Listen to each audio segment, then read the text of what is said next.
অসম বৈদিক বৈষ্ণৱ মহাসভাৰ অন্তৰ্গত কাৰ্বি আংলং জিলাৰ হাওৰাঘাট আঞ্চলিক বৈদিক বৈষ্ণৱ মহাসভাৰ উদ্যোগত হালধিয়াতি বৈদিক বৈষ্ণৱ শাখাৰ আতিথ্যত অহা 4 মাৰ্চৰ পৰা 11 মাৰ্চলৈ সপ্তাহজোৰা কাৰ্যসূচীৰে হাওৰাঘাট আঞ্চলিকৰ 26তম দ্বিবাৰ্ষিক অধিৱেশন আৰু অখণ্ড ভাগৱত পাঠৰ কাৰ্যসূচী হালধিয়াতি বৈদিক বৈষ্ণৱ শাখাৰ বৰ নামঘৰ প্ৰাংগণত 4 মাৰ্চৰ পুৱা পাত প্ৰসংগ শৰাই অৰ্পণ আৰু ধৰ্মসব্জা উত্তোলনেৰে আৰম্ভ হয়।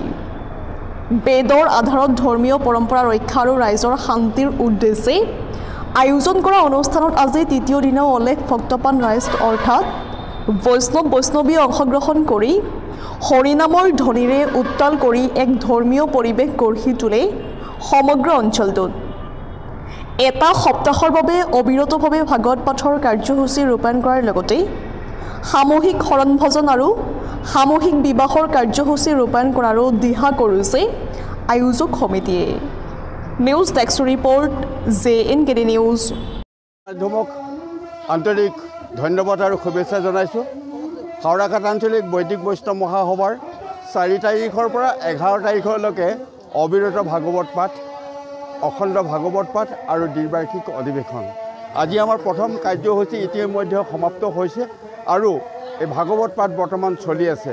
আমি এই ভাগৱতৰ জৰিয়তে মানৱ কল্যাণৰ অৰ্থে আমি যিখিনি চিন্তা চৰ্চা কৰি আগবাঢ়িছোঁ, আমি ভাবিছোঁ যে অসম বৈদিক বৈষ্ণৱ মহাসভাৰ অন্তৰ্গত হাওৰাঘাট আঞ্চলিক বৈদিক বৈষ্ণৱ মহাসভাই 16টা শাখাক লৈ যি প্ৰচেষ্টাৰে কাৰ্বি আংলং জিলাত আমি আমাৰ এই ধৰ্মটোক জীয়াই ৰাখিব বিচাৰিছোঁ বা সুদূৰ ভৱিষ্যতলৈ উঠি অহা প্ৰজন্মসকলক এই ভাগৱত মাধ্যমেৰে আমি এটা শুদ্ধ পথত আগুৱাই যাব লাগে বুলি এটা শুদ্ধ চিন্তাভাৱেৰে আগবাঢ়িব বিচাৰিছোঁ। ইয়াৰ জৰিয়তে আমি ভাৱনা কৰিছোঁ যে প্ৰতি বছৰে আমি এই ভাগৱতৰ অনুষ্ঠানৰ লগতে বিবাহৰ ব্যৱস্থা কৰিছোঁ, শৰণৰ ব্যৱস্থা কৰিছোঁ আৰু ভজনৰ ব্যৱস্থা কৰিছোঁ।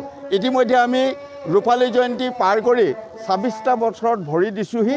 এই 26টা বছৰত এই আঞ্চলিকে যি আমাক সহায় সহযোগ কৰিছে তাৰ বাবে সকলো শাখাকে আমি ধন্যবাদ জনাইছোঁ।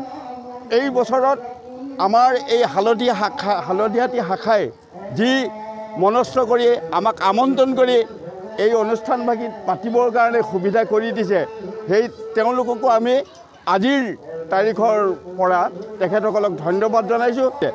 যিসকল ব্যক্তিয়ে অন্নৰ পৰা লঘু আহাৰলৈকে দান কৰি আমাক সহায় সহযোগ কৰিছে সকলোকে আমি সমিতিৰ তৰফৰ পৰা শলাগ জনাইছোঁ আৰু আংলং জিলাৰ এই অনুষ্ঠানভাগী প্ৰচাৰ কৰিব বুলি আশা কৰি জ্যেষ্ঠ ক'বলগীয়াখিনি